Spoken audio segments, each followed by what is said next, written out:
In search of the poorest part of the nation, it brought a couple over to a diocese here in the valley. Little did they know that one act of generosity would keep them connected in the good and the hard times. Couple came down and visited the area that belongs to the parish, and then I went up and talked to the community of San Rosa de Lima, and they pick up a second collection, and that's how I got to know Monsignor Robert Wiss and maybe some of the families that now are affected.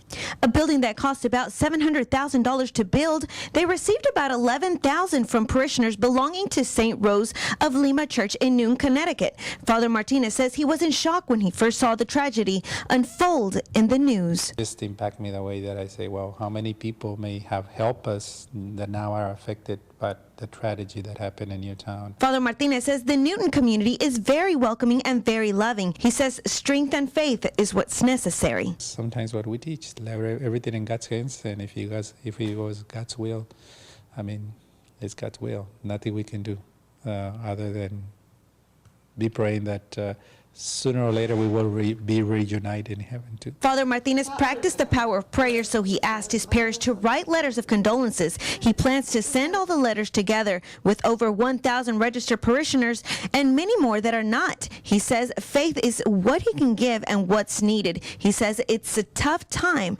and not only for families, but for the priest. To let them know that I'm here. And as a brother priest, to support him too, especially in these moments. Because I believe I will need a support if my community will suffer that, Father Martinez says they teach to put everything in God's hands. In Edinburgh, Veronica Gallegos, Action 4 News.